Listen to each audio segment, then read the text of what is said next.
దేవాని దివ్యవాక్యము ఏవేగా మాకు దొరికెను.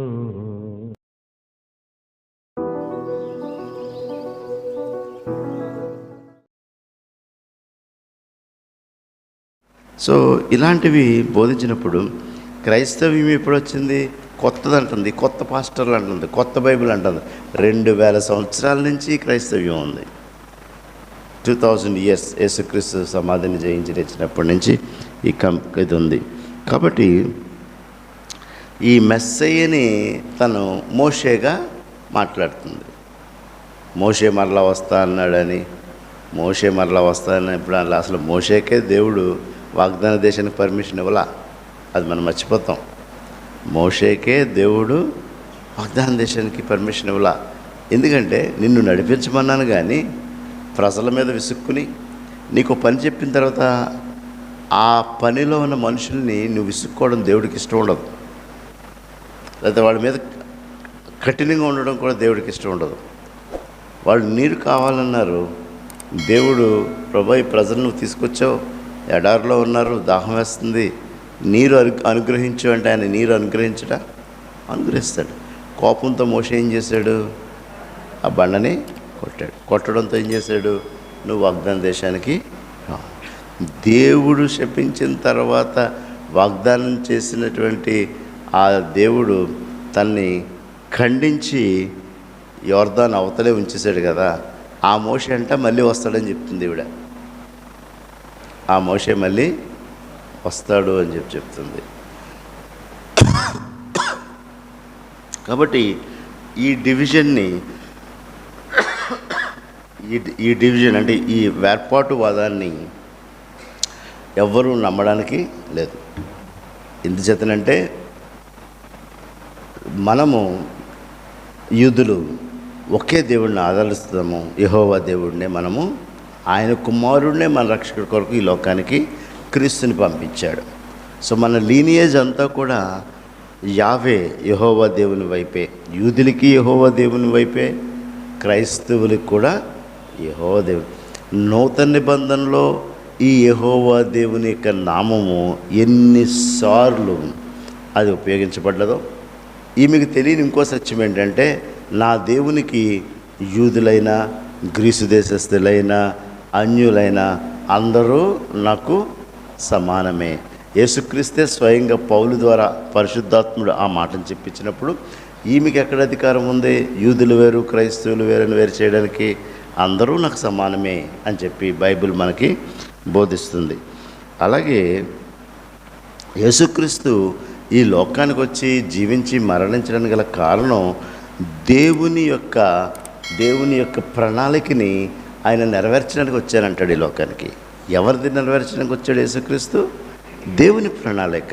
ఇక్కడ ఏమేమేం చేస్తుంది? యెహోవా దేవుని సెపరేట్ చేస్తుంది, యేసుక్రీస్తుని సెపరేట్ చేస్తుంది. వాళ్ళ వేరే దారి, వీళ్ళ వేరే దారి. ఆయన ఏమంటున్నాడు? యూదులైనా, గ్రీసు దేశస్తులైనా, అన్యులైనా, పురుషులైనా, స్త్రీలైనా అందరూ నాకు సమానమే. సో అంత సత్యాన్ని బోధించినప్పుడు ఆయన ఈ లోకానికి వచ్చినప్పుడు కుమారుడు రాకముందు ఆయన రాజుల్ని లేపాడు, ఆయన బిడ్డలుగా ప్రవక్తల్ని లేపాడు, న్యాయాధిపతుల్ని కూడా లేపాడు. అందరి వల్ల ఉపయోగం లేకపోతే ఉపమానం కూడా చెప్పాడు. ఒక పొలం ఉంది, యజమానుడు ఉన్నాడు, కొడుకు ఉన్నాడు. ముందు పనోళ్ళని పంపించాడు, పనోళ్ళు అందరినీ కొట్టు పంపించేశారు. ఆఖరిగా కుమారుని పంపించాడు, కుమారుడిని చంపేశాడని స్వయంగా యేసుక్రీస్తే తన ఉపమానాన్ని చెప్పాడు. సో తండ్రి కుమారుని పంపించాడు అనేటువంటి ఈ అవగాహన ఆమెకు కలగాలని మనం ప్రార్థన చేయాలి.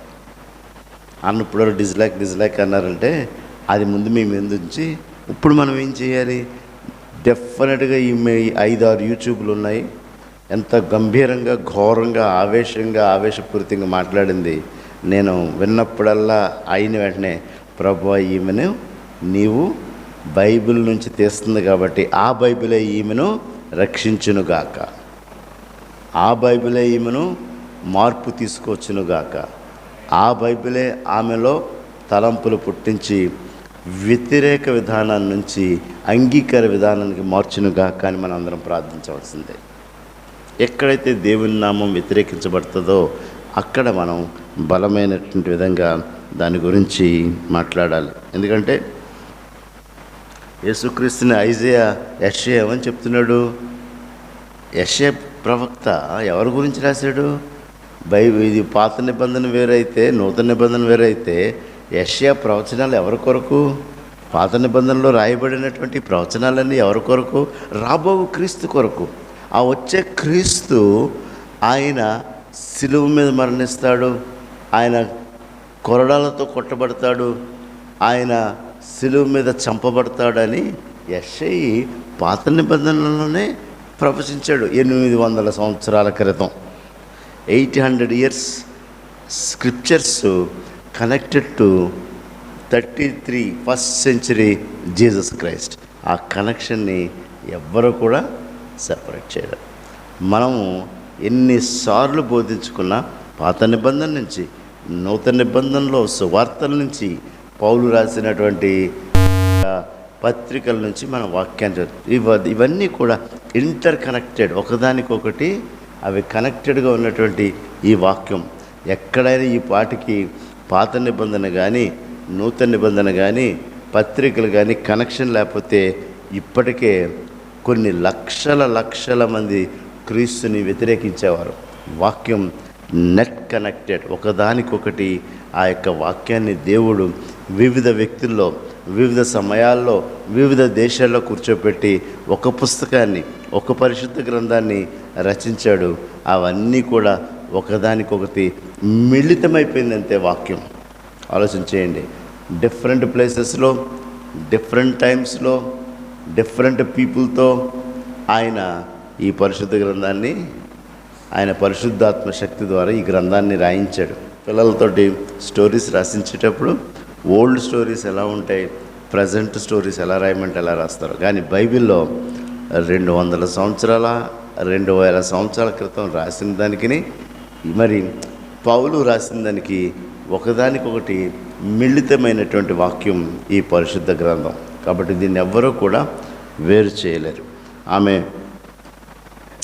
యోహాను సువార్త 1వ అధ్యాయము 11వ వచనం చూస్తే, యోహాను సువార్త 1వ అధ్యాయము 11వ వచనం.